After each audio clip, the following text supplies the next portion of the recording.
Bhagavate Vasudevaya. Sorry. Om Namo Bhagavate Vasudevaya. Om Namo Bhagavate Vasudevaya. Narayanam Namaskritya Naram Chaiva Narottamam Devim Saraswatim Vyasam Tato Jayam Udhiraye. Before beginning this discussion on the Srimad Bhagavatam, I offer my respectful obeisances to His Divine Grace, A.C. Bhaktivedanta Swami Prabhupada, who brought the Srimad Bhagavatam to the world and who gave us the service of spreading it to every home. Haribol. I offer my respectful obeisances to all the assembled devotees. Vanchakalpaduruscha kripasinabhe vachapatitanam bhavanibhyo vaishnavebhyo namo namaha. So what are the symptoms of one advancing in devotional service? Along any path, one wants to see signposts. And these are plentiful in the teachings of Sri Chaitanya Mahaprabhu and the Bhagavatam, which are one and the same.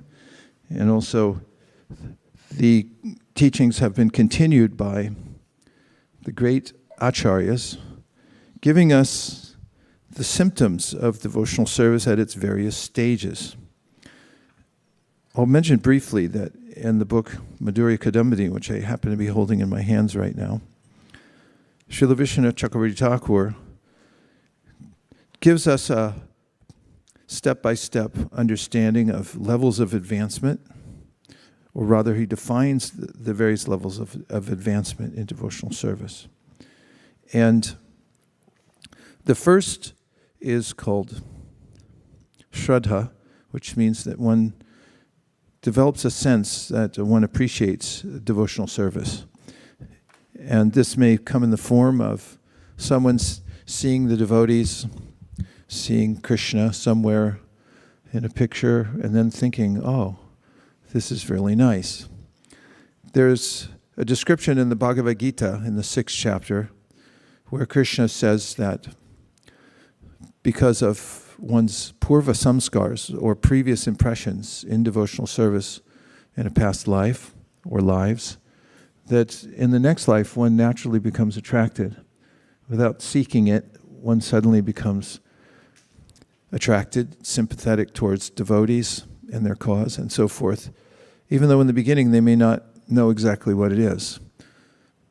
These are some of the general descriptions of Shraddha, and that means there's a slight awakening of the inclination to practice devotional service, after which comes a desire to be with devotees. This is the next stage. One wants to associate, and one likes the devotees and thinks that these people really are doing the ideal thing. I wish I could do it too. Maybe I'll spend time with them. And after spending one's time with devotees, then there's a stage at which one may develop one's own taste for the practice and decide that I'd like to do this as a lifetime practice. And this is the stage where ado shraddha tata sadhusanga to bhajana kriya, that one begins with a vow to practice devotional service. And then there's an ocean to cross called anartha nivritti. And the acharyas make us aware of the fact that this ocean means that now that we're serious, we may notice that we have innate obstacles to our path of devotional service. So some of those anarthas are listed in the Madhurya Kadambini, and they begin with the anartha of sleep. And this comes as one begins to hear and chant, that there's a sense of sleepiness. It's not because you're tired. Not you, I'm talking about an ordinary person. It's not because one is tired, but it's because the mind wants to go anywhere else except into Krishna Katha. So if you ever are feeling lively and then you pull out a book and then suddenly you fall asleep, this is one of the anarthas. And then another anartha is distraction, that when you're attempting to practice devotional service from your chair to the desk where you planned on picking up the Srimad Bhagavatam, you meet with your iPhone, and then 3 weeks later you remember, oh, I was trying to go to my desk. And even while chanting Hare Krishna, there may be distractions. And then comes another anartha, which is that one may be practicing devotional service, not having distractions, and be fully awake, but just not interested at all. And then there's a sense of urges that are there naturally within the mind and senses that distract us, and also qualities that, like anger and lust, that Krishna recommends in the Bhagavad Gita, Shaknoti haivayashodhum praksharira vimokshanat kama krodod bamambegam sayukta sa sukhinara. He said, if you want to be happy as a human, you should learn to get over these and be able to get beyond the lust and desire and anger and so forth. But these are naturally there within the mind and heart. And it's not until one actually says, I'm going to be steady, or try to be steady, that we notice them. Because otherwise, they're just part of our life, and we don't even know that we're being distracted or overcome by base qualities. So during anartha nivritti, there's a way in which one has to continue despite the fact that one is confronted with these obstacles and not be dissuaded. And as one continues, then, as Vishwanath Chakravarti Thakur points out, the nectar begins to flow. Of course, before that, there's a state of steadiness that one comes to, and it's noticeable, as in the Bhagavatam, Tada rajas tamo bhava kama lobadayas chaye cheta iter anavidam stitam sattve prasidati. As one's practicing devotional service, the verse I just quoted says, there'll be a time, tada, at some time, you'll notice that, oh, I'm not being assaulted by these 5 obstacles as much. They're starting to reduce. I'm actually interested, so I stay awake when I hear. You'll notice that. And then you're not attracted by the distractions, or you put yourself in a position where you won't be distracted because you know ahead of time that the distractions will come. Start to notice these. And also, you notice that the lower modes of nature, or the qualities that are stimulated by the lower modes of nature, like anger and lust, they're no longer as prominent. There's a kind of pinching that one gets from these qualities that hurts, because they're forcing us to act in various ways. They're impelling us, go here, look at that, be like this. But one will notice, Tadarajas tamo bhava kamalubadayasche. These are diminishing. And when the 5 obstacles that I've just named are no longer present, then one comes to the stage called nishta. Nishta is cognate in English with the word stand. And it means that you can put your 2 feet on the ground and you're not pushed around. You have a place to stand. Or we say you have an understanding, which means that you know what's what. And you're very clear about it, and also you're awake to devotional service. You're there, you're always there, you're steady because you're nishta, you're fixed. From nishta comes ruchi, which is that your mind becomes attracted to Krishna in various forms. Like if you see the deity and then all of a sudden you realize, oh, I really like looking at the deity. I don't want to stop looking at the deity. Or when you hear the chanting of the holy name and you think, oh, I really like this. This is the best sound I've ever heard in my life. I've never heard anything like it. These are glimpses of ruchi. And also hearing, one likes to hear.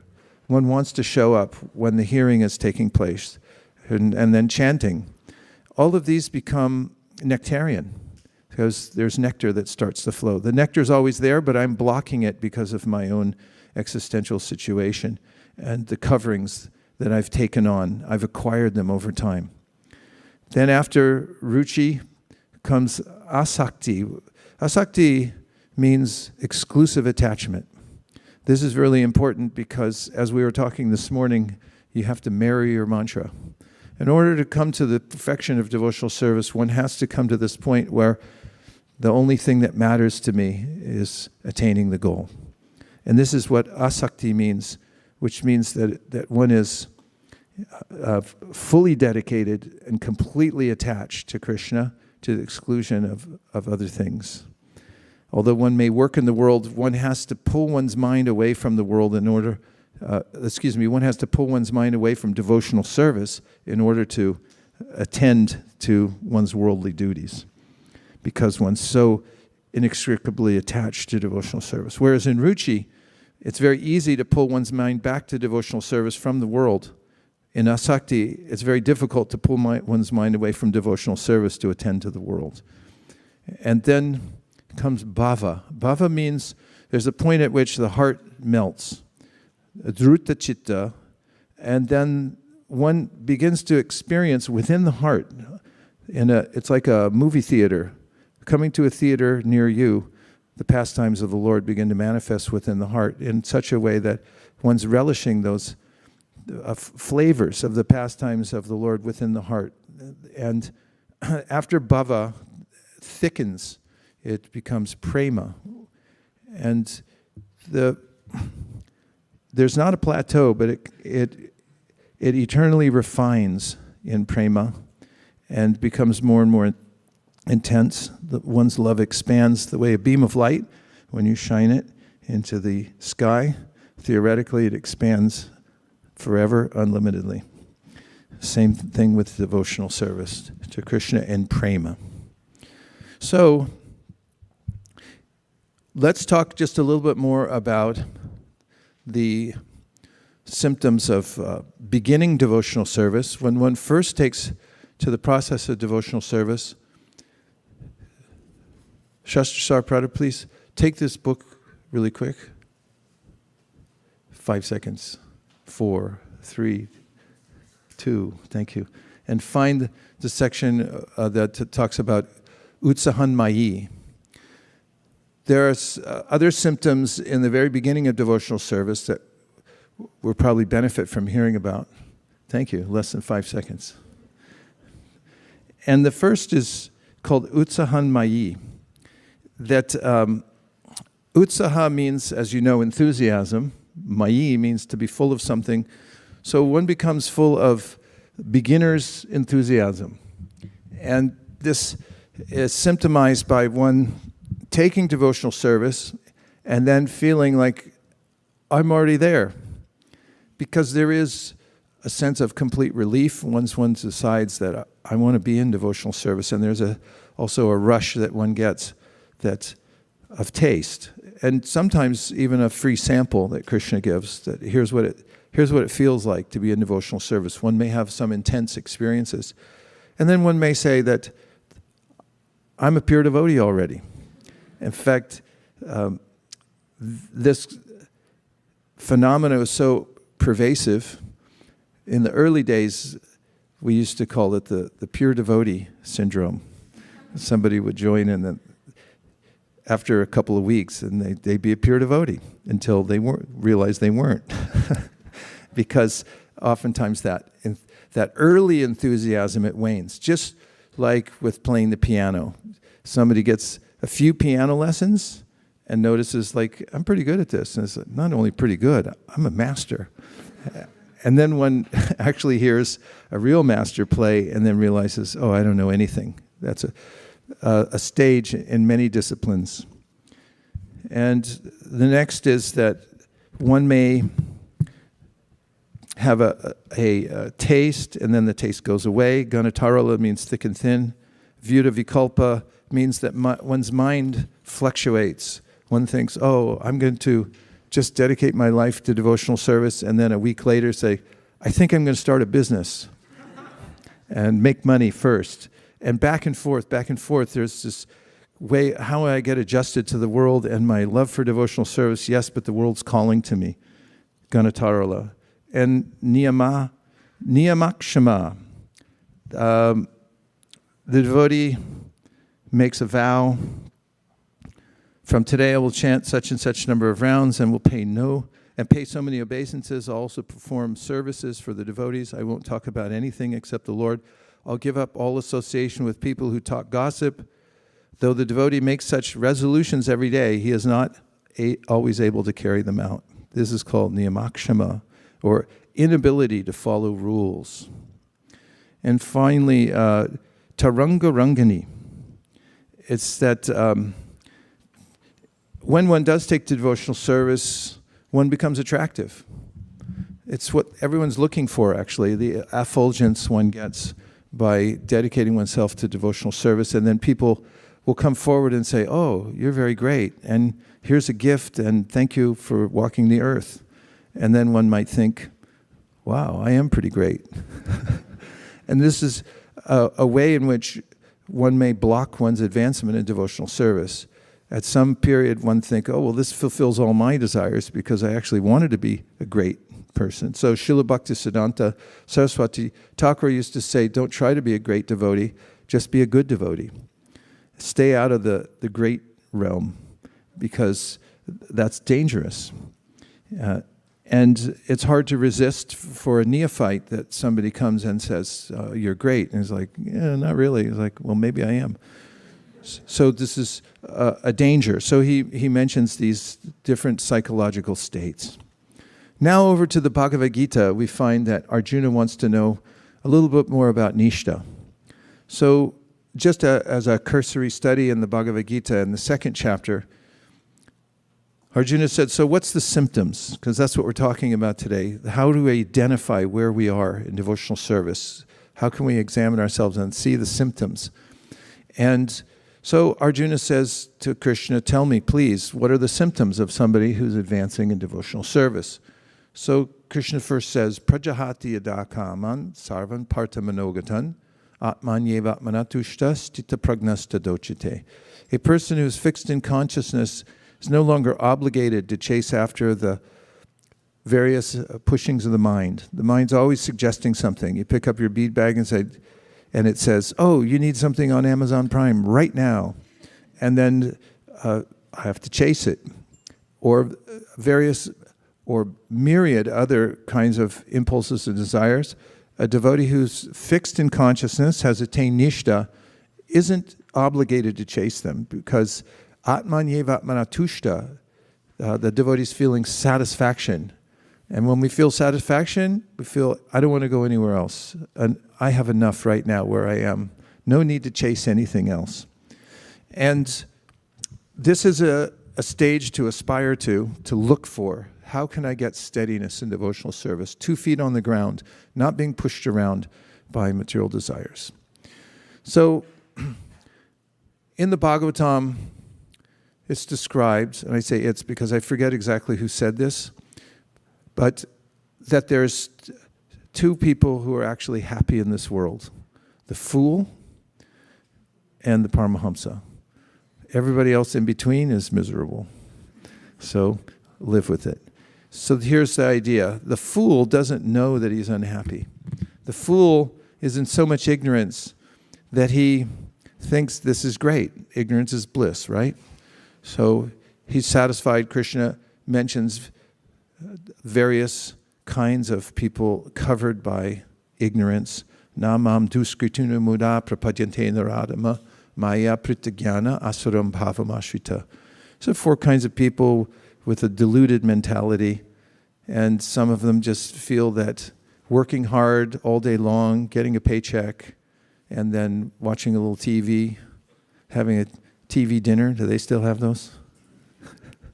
That was the thing from the 60s. Pre-made meal you put in the oven, a little intoxication or whatever, and then I'm satisfied, I'm happy. Person in ignorance thinks this is happiness in life. Baseball, football, cricket, and little absorption in the material world. Everything's fine. I'll just get through. I may die in 1,000,000 years, but I'll deal with it when it comes. So in ignorance, someone thinks they're happy. It's not actually happiness, but that's what they think. And then there's the Paramahamsa, who has risen above the material world altogether and is fully absorbed in serving Krishna. That person is really happy. Then there are those who come out of ignorance. They're awakened to the fact that the material world is, my attachment to the material world, my involvement is folly, and therefore I should rise above it. And they take to the bhajana kriya, and they enter into anartha-nivritti, trying to clear the obstacles and so forth. They're not all the way there to the Paramahamsa stage, or a long ways from it, and they're also not able to embrace the illusion anymore. And so there's a kind of sense of suffering in that I'm not where I want to be. Nonetheless, there's also a sense that I'm going in the right direction. So in this case, Krishna says, Jata Shraddha Makkatasu Nirvina Sarvakarmasu. When you know that the material world's not for you anymore, but you still can't control your senses completely. Krishna says, don't worry, you're on the right track. You're going to reach that point, so keep going. And the mantra for that stage of life, that interim stage, is keep on keeping on. Can everyone repeat that? I was leaving Hawaii one day, late for a flight, and a brahmacari ran out to the window of the car and said, give me some instruction. I said, keep on keeping on, because we were in a hurry. That's all I could tell him. And then we came back a few years later. He said, do you remember me? And I said, no. He said, you told me something to save my life. I said, what'd I tell you? And he said, keep on keeping on. That's what I've been doing. So we have to keep on keeping on in the practice. Rūpa Goswami said it's like medicine.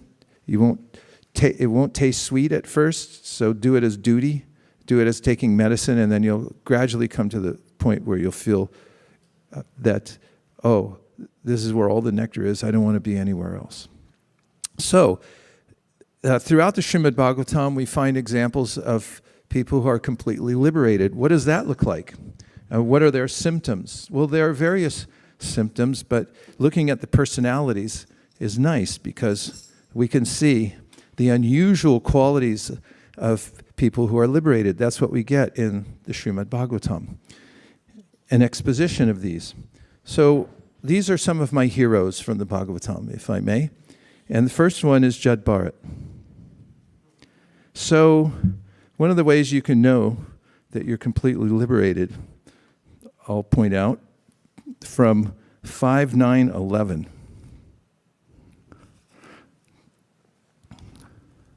Is that, now I'm talking about people in a very advanced stage of life, and it's not that I'm necessarily recommending that you do these things. But if you don't mind being the one in the family that you get the part of the cooking, the meal that was stuck to the bottom of the pot. Let's say it was burned at the bottom of the pot, and it was burned, and it was left over. Or what anybody else won't eat, and they give to you, they just mix it in a bowl altogether. You know, the old stuff and the stuff that's... Now again, I'm not recommending this, and I'm not saying that one should imitate this. And we shouldn't imitate any of the Paramahamsas, but I'm just giving a sample of what somebody in supreme consciousness looks like, because the Bhagavatam gives it. So let's look at this verse, and you'll see what I'm talking about. Jad Bharat, by the way, has a history. He was a king named Bharat Maharaj, and he left his kingdom early. Have you ever started for an exam early? You know it's coming. It's a big midterm. So you say, I'm going to start studying before I walk out of this classroom, and I'll have a head start on everybody. And have you ever then, because you got the head start, and then later on you remember the day before, it's like, oh, I didn't study at all, except for that one day. Some kind of a psych out. in any case, Bharat Maharaj, he cut out early. He's famous for having left behind an ideal situation. Anybody have an ideal situation? You're all shaking your heads no? Yes? Some do. So, do you feel like walking away from it? Generally not. Bharat Maharaj really did have an ideal situation, and he did walk away from it for the sake of rising to the highest level of consciousness. So he went off to the forest. He gave up his kingdom. That's the hard thing to give up, is power. Once people get in power, Michel's iron laws of oligarchy, he's a sociologist. He said that once somebody gets in power, they no longer do their duty once they're in power. What they do is expend all their energy trying to stay in power. And that's their main occupation in life. Somehow or other stay in power because it's so intoxicating. Well, Bharat had complete control, but he gave that up. He also had a beautiful family, and for the sake of self-realization, he gave them up, and he went away to the forest, and he was meditating. But he saw one of those little, TikToks about a deer? There's lots of animal things that must be in my algorithm, little animals. And the deer, of all the little baby animals, is like seems the most helpless, vulnerable, and cute. You just want to take him home, right? See a little deer walks in your yard, it's like, oh, can we keep him? We have to, because where's his mother? That's what happened to Bharat Maharaj. He saw a little deer, and he said, I'm taking him in. And he was all alone, and then he had a companion who was the deer who used to, while he was meditating, would nuzzle up against him. You imagine that? A little baby deer nuzzling against your leg while you're so-called meditating, and then you're like, oh.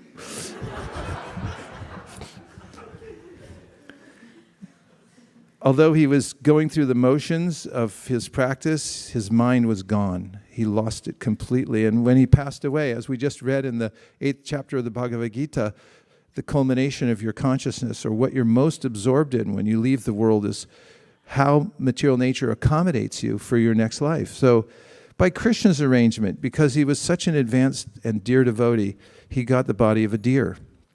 However, unlike most deer, he remembered his previous life, and as a deer, he took up his practice again as best he could, doing Ashtanga yoga. And then in his next life, he became Jad Bharat. And when he came out as Jad Bharat in the world, he had full remembrance of how he had lost the opportunity, had to endure the body of a life of a deer, and then having gotten this next opportunity in a Brahmin family, he didn't want anything to do with the world. And he was fully determined at this point. In fact, a couple of points Prabhupada, that I picked up from Prabhupada's purport, he was callous to all duality. Callous to all duality. So you know you're liberated when you're callous to all duality. And the second aspect of his life experience as Jad Bharat was, he was determined to finish his business in the material world. So these are two symptoms of someone who's come to this advanced stage. Of course, this could be described as nishta, this determination. I'm going to finish my business in this lifetime. And also, you're callous to any dualities in this world. So here's what it says. The platform... Oh, wait a minute. How about the verse? Just go up once. Jad Bharat used to work only for food. His stepbrothers took advantage of this and engaged him in agricultural field work in exchange for some food. But actually, he did not know how to work very well in the field. He did not know where to spread dirt or where to make the ground level or uneven. His brothers used to give him broken rice, oil cakes, the chaff of rice, worm-eaten grains, and burned grains that had stuck to the pot. But he gladly accepted all this as if it were nectar. He did not hold any grudges and ate all of this very gladly. So you know, if someone gives you whatever situation you're in, you get whatever you get, and you take it as nectar. You're liberated. Prabhupada writes, the platform of Paramahamsas is described in Bhagavad Gita 2.15, samatuka sukham tiram somritat vayakulpate. When one is callous to all duality, the happiness and distress of this material world, one is fit for amritattva, eternal life. Bharat Maharaj was determined to finish his business in this material world, and he did not at all care for the world of duality. He was complete in Krishna consciousness and was oblivious to good and evil, happiness and distress, as stated in the Chaitanya Charitamrita, Antya 4.176. Dvaite bhadra bhadra gyan shab manodharma. E bhalo, e mando, shab brahm. In the material world, conceptions of good and bad are all mental speculations. Therefore, saying this is good and this is bad is all a mistake. One has to understand that the material world of duality, one has to understand that in the material world of duality, to think that this is good or that is bad is simply a mental concoction. However, one should not imitate this consciousness. One should actually be situated on the spiritual platform of neutrality. So we can't imitate it because it'll spring back. Those who, for instance, say that I'm going to be a very advanced person by not sleeping enough. You'll find them sleeping when they get behind the wheel of a car, when they sit down for Srimad Bhagavatam class, when they start to chant japa, and what's called dive bomber japa, and the head's going up and down. So until one comes to this clear consciousness, naturally, and develops it. Of course, we regulate our senses, but we shouldn't be militant with the senses and try to destroy them. We should have a friendly relationship with them and bring them along on the path of devotional service until the senses become purified, as per the verse, Sarvapati Vinirmuktam. However, we can see that when one comes to this level, which is obviously possible for everyone, there is a stage at which we are callous to all duality. And if you start to see it in yourself, and I might add that the various stages, the hierarchy of stages, I guess that's redundant, the stages of devotional service may appear early at certain points. There's a way in which one may have a flash of a sense of taste that comes, as I said before, a free sample. So it's not that they only happen in sequence, but you may get them out of sequence like Narada Muni did when he got a little sample from the Supreme Personality of Godhead, who showed him what it feels like to be completely liberated from the material world. Nonetheless, step by step, one will come to this stage of being callous to duality and also being completely determined to finish one's business in the material world as Jad Bharat did. So that's Jad Bharat. Haribol. And the next one is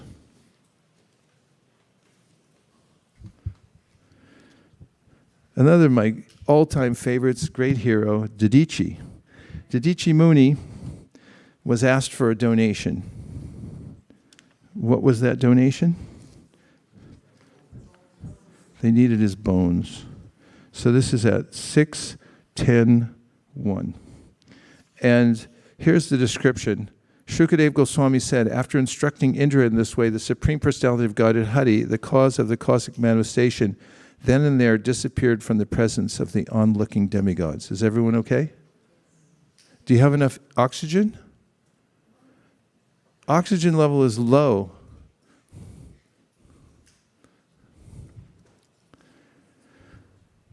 O King Parikshit, following the Lord's instructions, the demigods approached Didichi, the son of Atarva. He was very liberal, and when they begged him to give them his body, he at once partially agreed. However, just to hear religious instructions from them, he smiled and jokingly spoke as follows. O elevated demigods, at the time of death, severe, unbearable pain takes away the consciousness of all living entities who have accepted material bodies. Don't you know about this pain?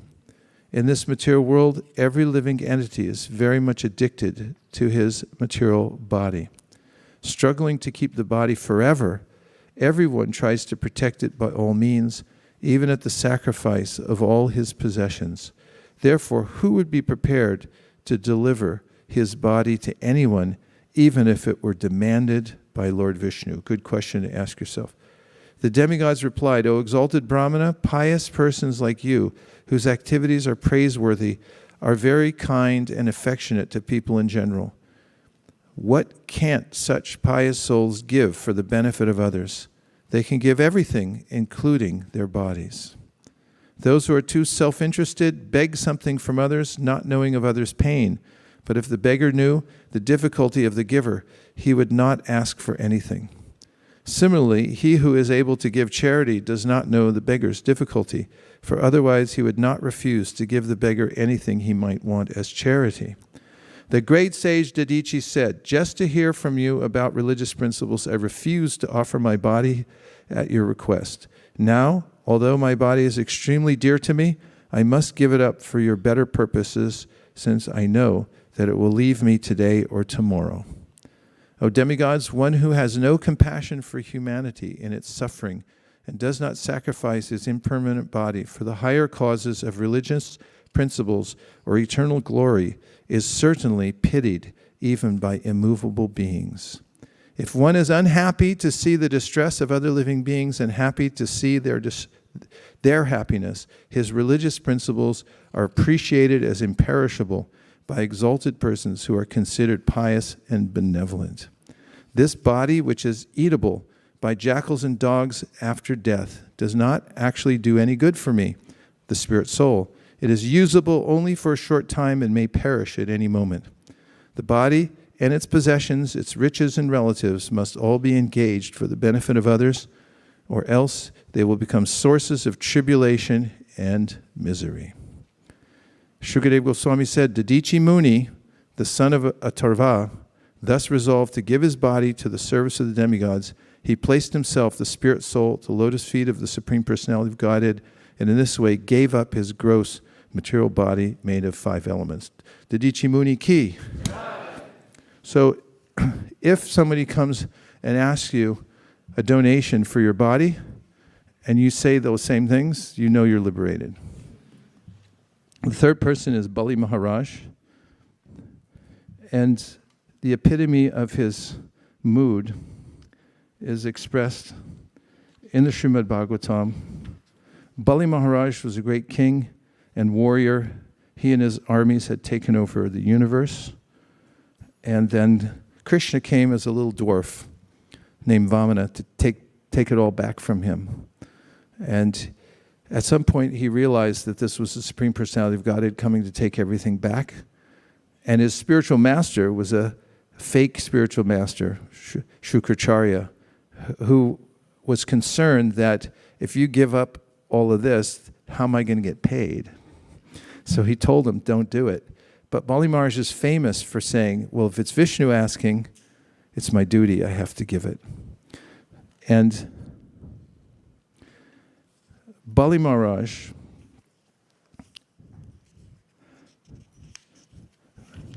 had already promised, his guru told him that there was a clause in the contract. You didn't pour water from your water pot, and you didn't say Om, so it's not done yet. In fact, his guru, Shukracharya, who was a mystic, made himself really small and got inside the spout of the water pot to try to block the water from coming out so the deal wouldn't go through. That didn't work. And so, because Bali Maharaj had this mood in his heart,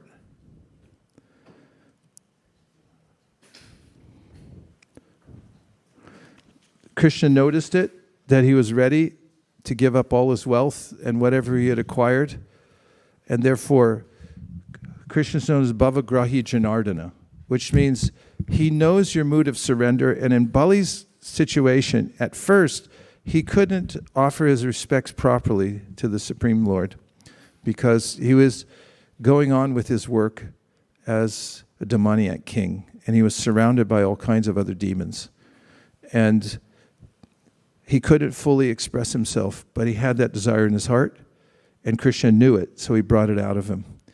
So we can remember that desire within our heart to fully surrender to Krishna, to give everything to him, is the most important aspect of our existence. And if we can locate that within our own heart, that sincerity that I surrender everything to Krishna, then we're situated in the liberated state, even if we're not able to enact it yet. And finally, Parikshit Maharaj.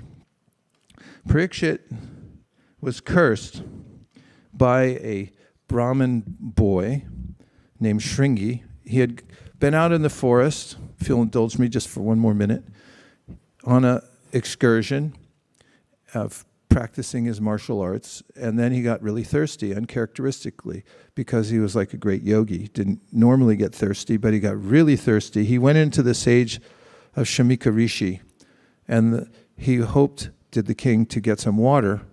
The king was meditating and in trance and didn't even notice him come in. Have you ever had that happen?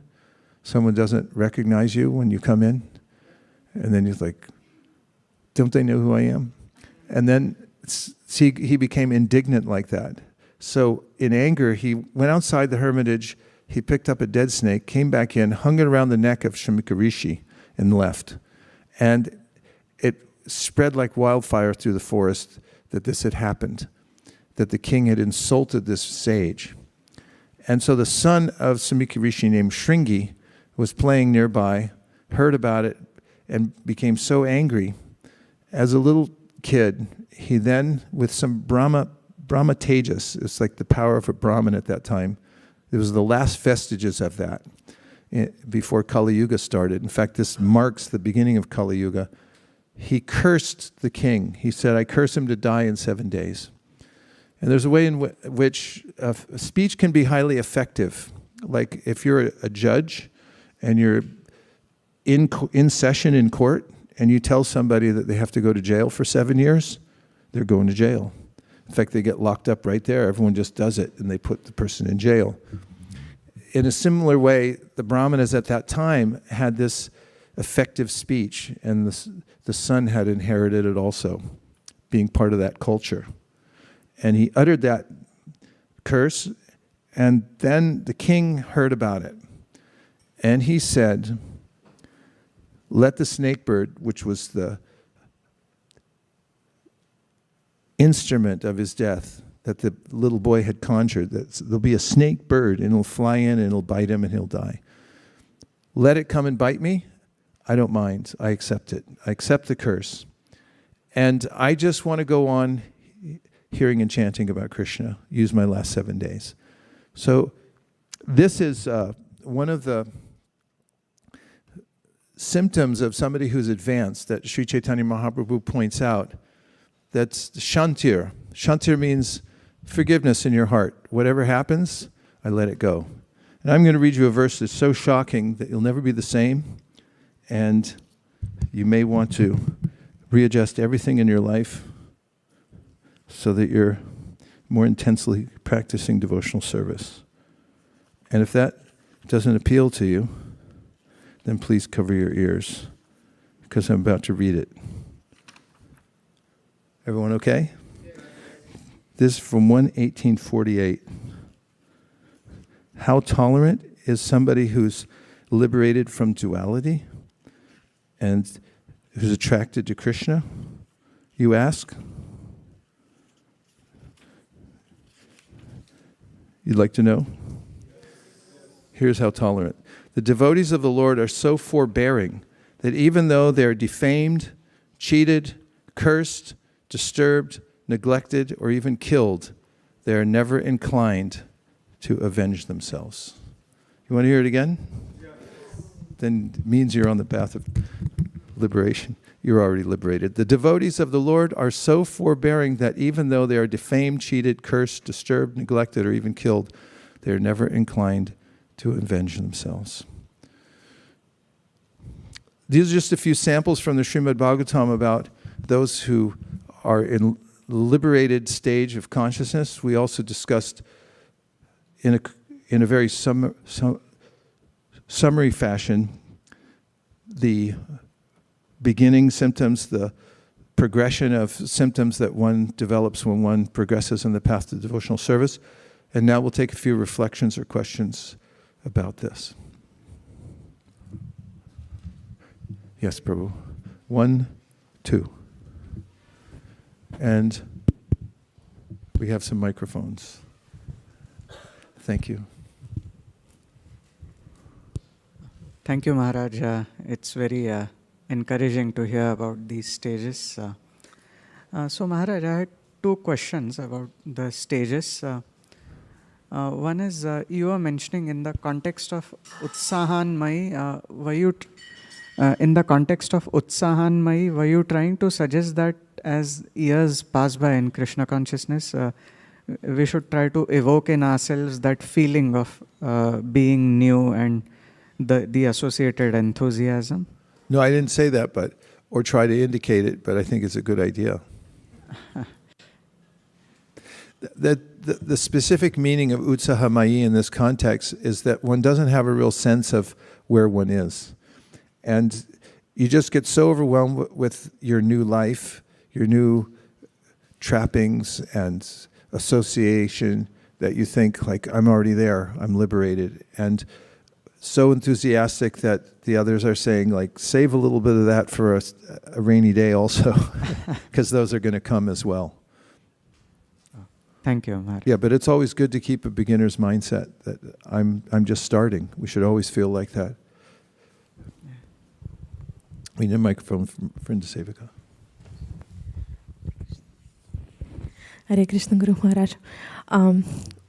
When you mentioned that stage, like that you are no longer like can't enjoy illusion anymore. So I remember that moment, like in the very beginning when I just found this bhakti path. When I didn't realize that like when just started the practice, that I tried to go back and still enjoy the things that I liked. And when I found that I can't enjoy it anymore, that was like very like shocking for me. That I lost like here. I didn't have any taste yet. So, but I can't enjoy those things. So that moment was very shocking. Like I realized that there is no way back. So I can't just like, and I tried to, I don't know, like just trick myself and pretend that I still enjoy, but it didn't work out. Yeah, it's shocking. Like COVID, sit down and have a bowl of soup. It's like, I can't taste this. It's the same thing. When one tastes something superior, gets a contact with devotional service, the material world, it's all bland. It's all the same category. It's all the same thing. Somebody brought this up on the Bhakti community the other night about, well, the disciplic succession is bringing in this wisdom, it's coming down, but what about new ideas? And although we didn't really go into it fully, there's nothing new in the material world. I alluded to it from a verse, punak punascharvita charvananam. This is something that Prahlad Maharaj mentions. Nothing new in the material world. It's all been done before. Or, as in George Harrison's song, he said, it's all been done and more. And there's a sense that everything's, not a sense, it's a fact. Everything's just recycled. All the poetry, all the songs are all recycled. Just mix them up a little bit, pull it out this way. All the tastes we get. Okay, so yeah, you got a car now because you developed some technology. But as Prabhupada used to say, a dog runs on 4 legs, you're running on 4 wheels. But if your purpose is synonymous with the dogs, there's no difference between you and a dog. So we're in a closed universe, and all the information is the same. It's all just being recycled again and again. What's new is mentioned in the Bhagavatam, tadvag visargo janataga viplavo. It's coming from a different realm altogether. That's new, and that's news. Everything else is same old, chewing that which has already been chewed before. A couple more? Yes, 1, 2. Hare Krishna. Hare Krishna. So this is a question related to the last verse that we saw. Yes. That the devotees don't have the desire to avenge themselves despite going through all those things. So no road rage. Right. So, but there are elements in the society which will do all. Call a kshatriya. Right. So the devotees are not supposed to react to any you can of protect those yourself. things, or- But the fact is that, this is the general feeling in the heart of the devotees, is that they don't name the perpetrator. There's a principle that comes up in the first canto of the Srimad Bhagavatam when Parikshit Maharaj is interacting with the bull who represents Dharma. And the bull has been beaten. Bull is a symbol of religiosity. And somebody beat him. And now he was only standing on one leg. This is representative of Kali Yuga.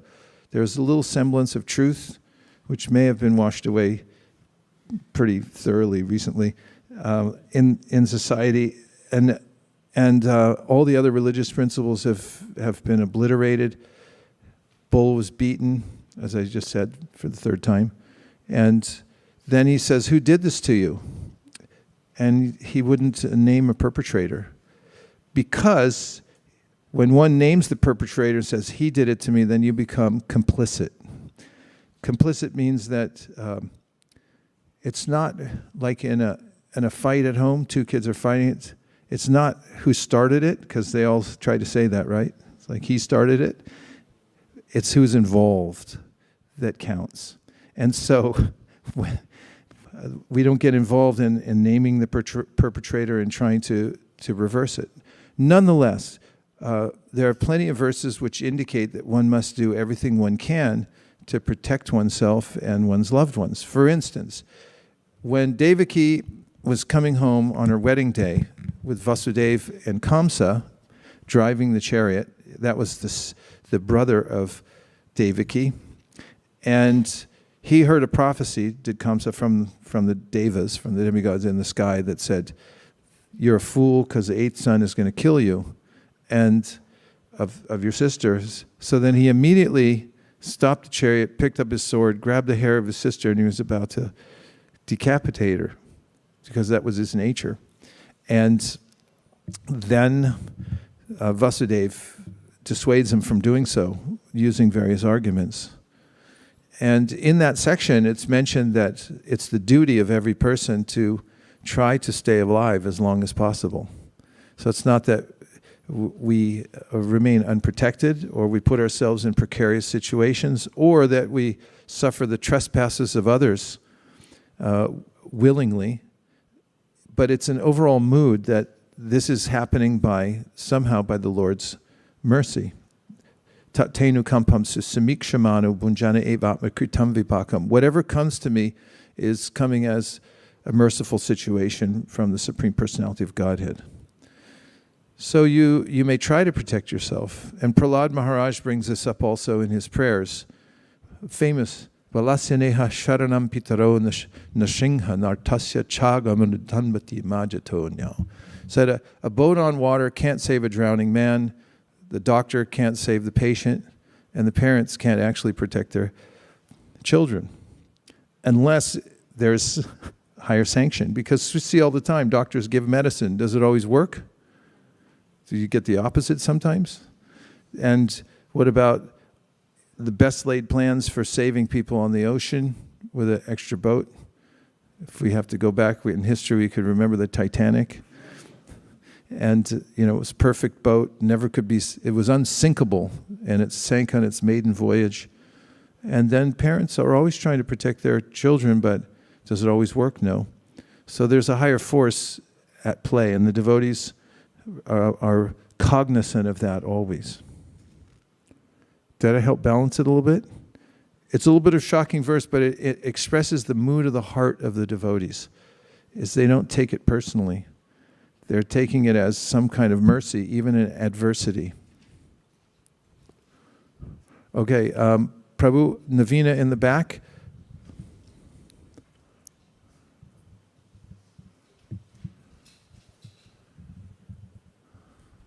Hare Krishna. Thank you. How to balance this mood of going all in and saying, okay, Krishna, I'm yours. I give up and I surrender everything. And at the same time, it's a long game, because we're here for as long as Krishna wants us to be here. So it's kind of the preemptive strike. One internally surrenders, but we see also like Rūpa Goswami, he took a year to settle his estate and to make sure his folks were all right. And it wasn't like he just walked away from it and said, you know, bye, I'm out of here.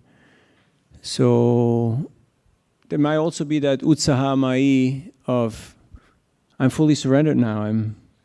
I've given it all up. Like we know many devotees, when they joined, they just gave away all their stuff and all their possessions, and then later on they realized maybe that wasn't the most Krishna conscious or the smartest thing to do. So could you say something how, even though that giving up and that surrender is momentary and a continuous, but it's also a sequential, a progressive path? Yes.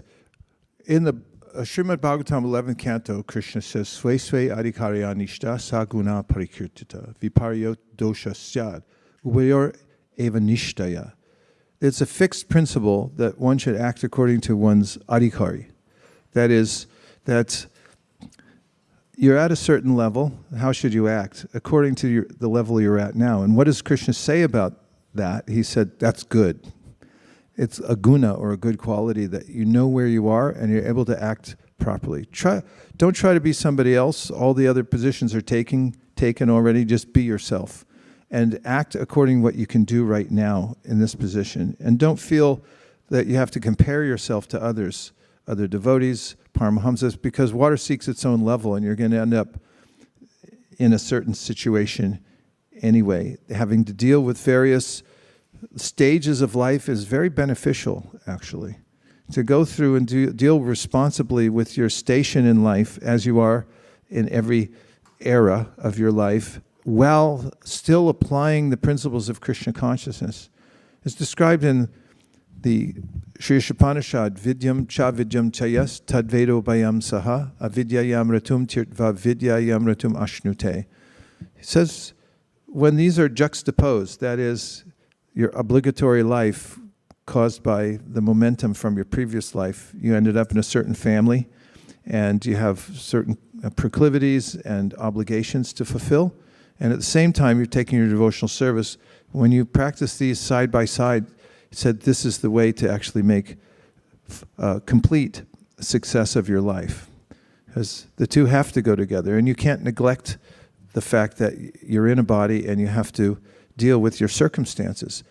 In dealing with the circumstances and applying the principles that Krishna gives in the Bhagavad Gita, like tolerance. So let's just say you're in a relationship in a family. Let's just say you have a spouse. Is that a reasonable assumption? Someone might have a spouse. So spouses always get along. Oh, you're laughing now. Okay. So what happens if you don't get along with your spouse? Well, read Bhagavad Gita and learn how to be tolerant, learn how to find workarounds, how to communicate better, and so forth. In that process, applying Krishna's very simple instructions, his basic, I should say, instructions in the Bhagavad Gita about how to not be attached to results. You don't have to always be right. That really helps. And there are myriad ways in which, while engaged in so-called material life, that you learn more by applying the principles. After all, where are you going to get the opportunity? Let's just say you recluse to a cave, and who are you going to interact with? Who's going to bug you? Somebody will bug you eventually, but not like when you're in a family. And dealing with the various responsibilities and dealing with it in an enlightened engagement with the world is what Krishna talks about in the Bhagavad Gita. Don't try to become Paramahamsa, he says to Arjuna. Arjuna says, I'll just get a little begging bowl and I'll take off. And Krishna says, you're going to get a begging bowl. I'm going to see you back somewhere fighting, doing your warrior thing. It's just you're trying to avoid this fight because you're predicting the outcome and you don't like it. That's why you're not doing it. So don't do that. Do your duty in the world, but don't be attached to the result. And that's the message Krishna gives in the Bhagavad Gita. By doing that, one becomes fully mature. And when the right time comes, every aspect of life will become apparent, just as it is to the worm who becomes a butterfly, right? It becomes apparent that, the cocoon is opening up and now your wings are coming and it just flies to the next level. So Bhaktivinoda Thakur compares it meaning advancement in devotional service in this Chaitanya Shikshamrita to climbing a ladder. And he says, you put your foot on the rung that's available to you right now. Don't try to jump for the higher one because you'll slip and fall down. He said at the same time, once you put your foot on the ladder, once you're solid there, you should go to the next one. Because if you keep holding back, says, no, I'll just stay down here, then he said your advancement will be slow or non-existent. So you have to balance the two things together. We give the symptoms of Paramahamsas partly to show that, okay, if you're not willing to eat burnt remnants, you're not there yet. You're not calloused to material existence. And I gave 2 disclaimers. I said, I'm not recommending this, that you artificially take up, says, just give me the burnt stuff. That doesn't prove you're liberated. What proves you're liberated is when you start to feel that you're not pushed by the senses and you actually have a superior engagement, that you have such a taste for your service to Krishna and your internal connection with him that you just are really no longer interested in the material world. Now I'm going to give a caveat or a but, comma, but. In the Bhagavatam, outlandishly, outrageously, and much to the chagrin of people all over the world, Narada Muni says, Tyakva swadharmam charanam bhujam harer, bhajanu pakvota patet tato yadi, yatrakva babajam abuda mushakim kovarta apto bhajatam swadharmata. By which he's throwing everything I just said on its head. And he says, so what? You give up your job and you give up your family and you do this and that and you just walk away for the sake of serving Krishna. And so what? You jumped, you gave away all your stuff, and then what? Patet. You fell down. Because why? Because you were not mature. It wasn't really a well thought out plan. You just went for it. He said, no problem. You did the right thing.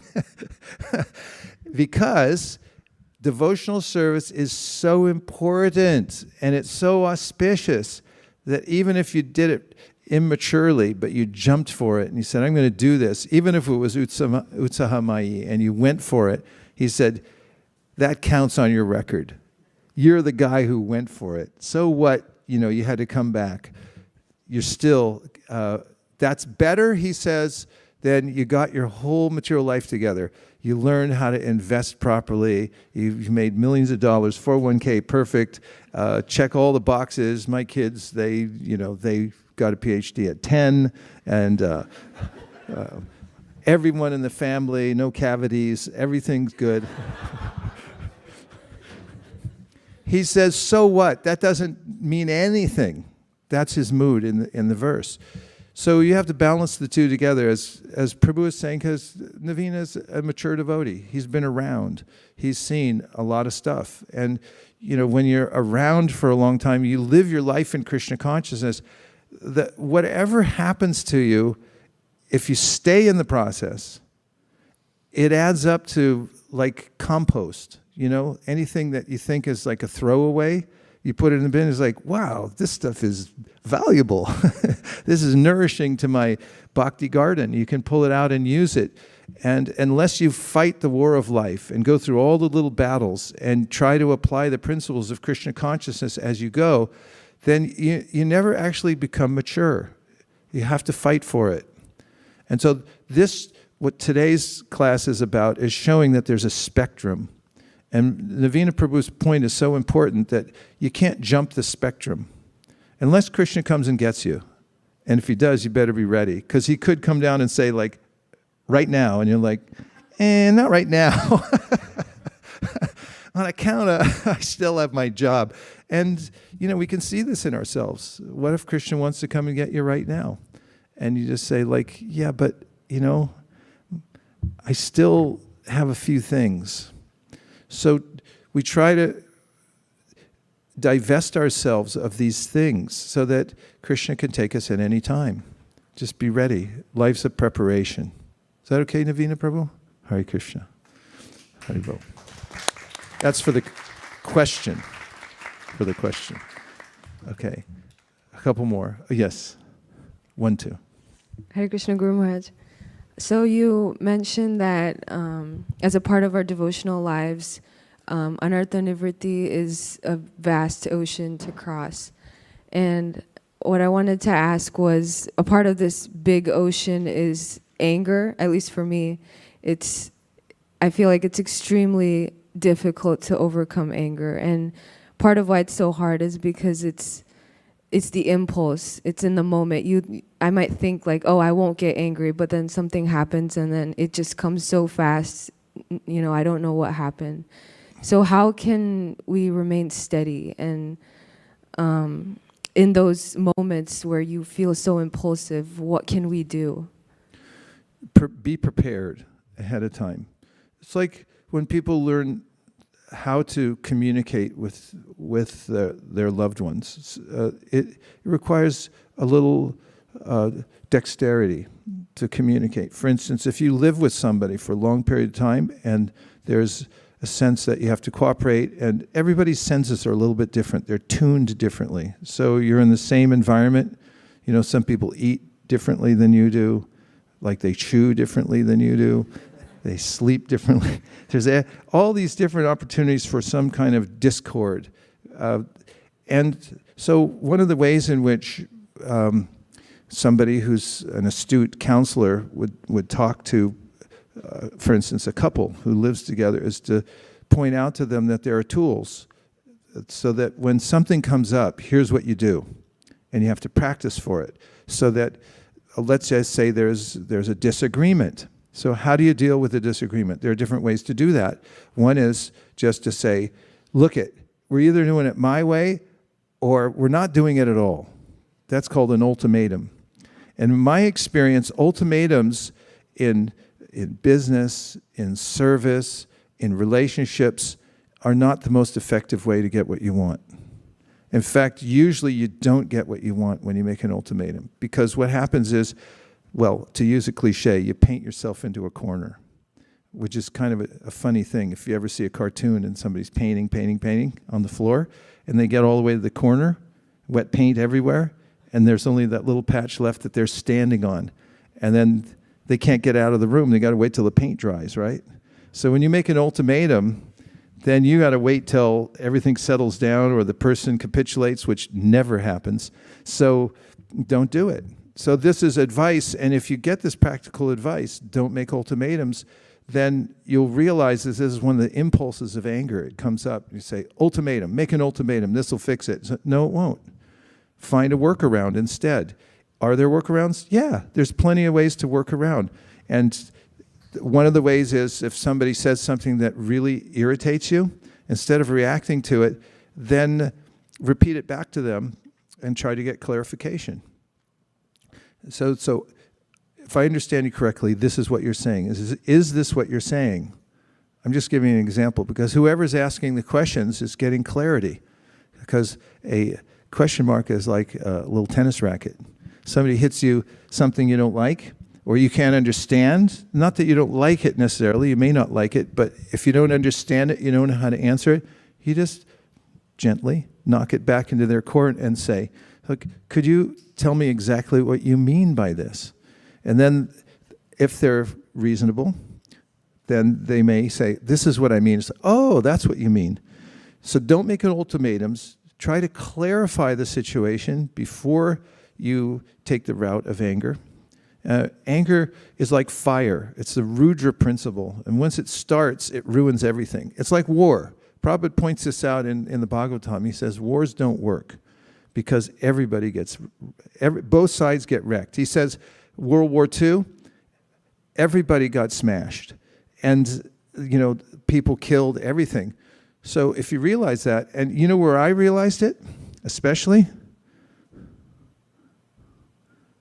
rhetorical question, or you want to answer?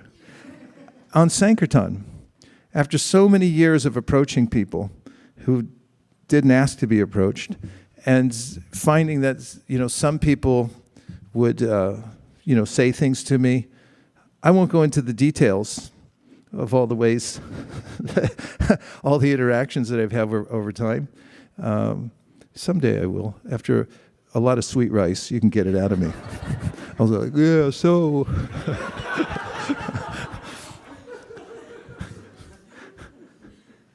But I learned a lesson, and that is one molecule of anger from me blows up into something inordinate that comes out of them. It was special.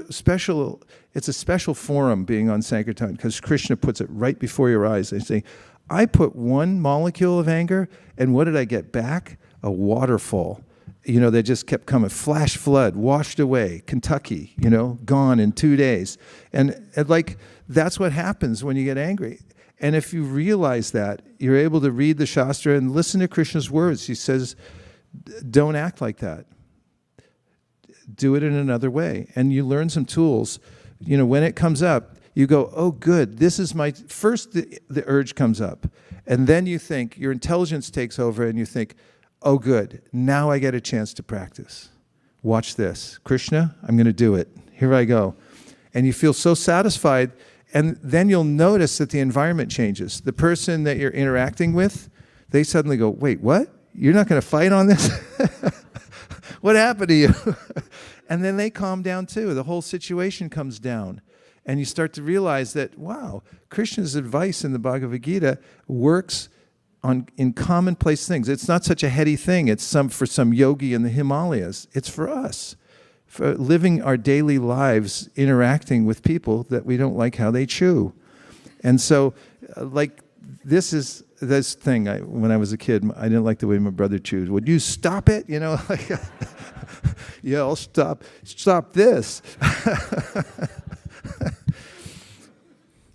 So apply the principles and be ready. Prepare yourself ahead of time. So I don't like leaf blowers. It's the thing I like least in the world. I'm admitting it right here. I think it's the worst invention that was ever made. I hate it. It ruins the world. Leaf blowers have ruined the world. I'm saying it right now. A perfectly nice environment, and there's stuff flying all over the place. Little bugs down there going, whoa, hurricane. In the old days, there used to be a rake. I could hear that sound like, oh, it's autumn time. The leaves are here, rake. Oh, how nice. But and so the other day, in my town in Burlingame, you can only blow those things by ordinance on Tuesday. But somehow my beautiful neighbors have people come over at all these odd times, and I'm trying to concentrate. I try either, I want to be able to just be peaceful. And then all of a sudden, so, someone was blowing, not only were they blowing in the side yard, but it was all coming over my fence. And so, I took a chair and I tried to get the attention of the person, but they have headphones on, and it's as loud as a jet taking off, so they couldn't see me. And they said, just get down and say your thing. And I said, what's my thing? And I said, I forgive you.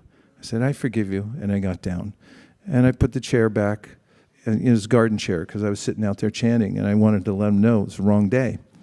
I mean, it's okay to let them know the wrong day, but I caught myself. I could say, okay, this is like, you could tell you stood up, you're going to make a statement, be cool, calm down, because, oh yeah, chill, be chill. Cool is from the 60s. Now it's chill, be chill. I was chill. So I chilled, and I'm chill, but I was ready. I said, I forgive you.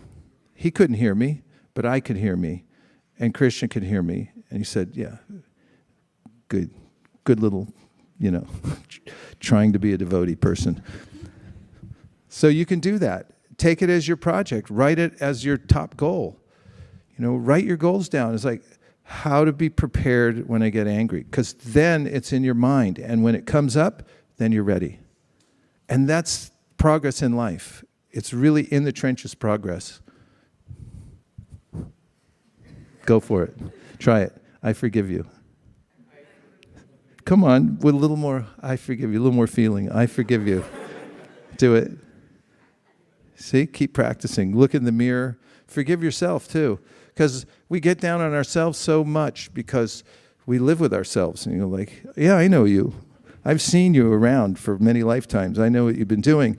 So you got to forgive yourself too. It's like, give it a chance. Krishna's given you a chance. Apichet sudaracharo. He doesn't look at the rough stuff. He just looks at your sincerity and just try to concentrate on that and try to appreciate others for whatever good qualities they have. Okay, Prabhu? Over here? Okay. Hare Krishna Maharaj. Thank you for your class. Can you hear me? Yes. Yeah. So firstly, I think, I don't know if I should be happy or sad on the weekly forgiveness sessions from the blowing. So from you, if I get that. What's he saying, Malini? I was saying, should I be happy or sad for the weekly forgiveness sessions for the blowing that happened? Oh. It's a little different when you're doing the parking lot. I mean, it's difficult. It doesn't mean that, well, it kind of does. I've never felt that, I just see it as progress coming through and you have to do what you have to do with the parking lot. I just think that it's the epitome of overblown technology. We think we're making so much advancement, but then there's no peace anywhere for anything. And, plastic, oh, what a great idea. Not really. I mean, there's so many things. Don't worry. Thank you, Maharaj. I forgive. Maharaj, I had a question though. Anyway, they say Vaishnava's anger is also beneficial, so maybe I'll become Nalkiv and Murugav. But Maharaj, anyway, I had a question for Dadichi Muni. When he is ready to give his body away, then at that point he does say one statement that doesn't kind of gel with me, so I was just asking you. He's saying, I am ready to give my body even though it's very dear to me.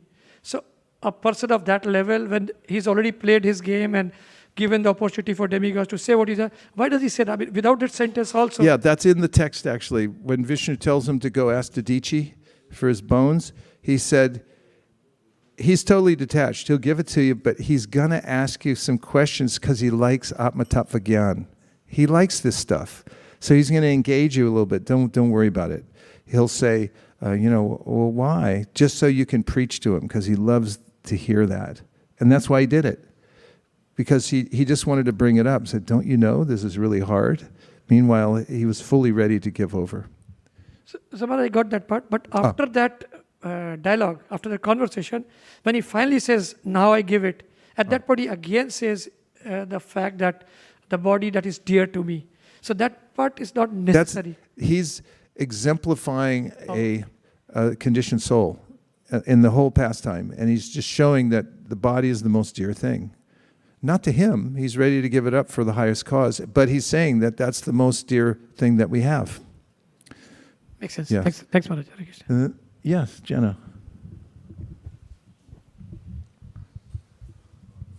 I wanted to add on to what you said earlier about the anger situation and using interactions as practice. Anger is something that I've struggled with a lot, so I can totally relate to your situation. So using that interaction as practice is something that has helped me a lot. And how you were talking about that whatever comes at us is coming as a merciful situation from the Supreme Personality of Godhead. So treating every situation like that practice to put in, that it's being sent from Krishna for you to practice that situation to remain still. And Krishna describes in the Bhagavad Gita almost like being indifferent between suffering and joy. So when those situations are sent to you, practice being indifferent in those situations. And they're coming at you from mercy for you to be able to practice being indifferent. And if you look at it that way, it's kind of hard to become really angry in those situations. Huh? Jenna, way to go. Nicely put.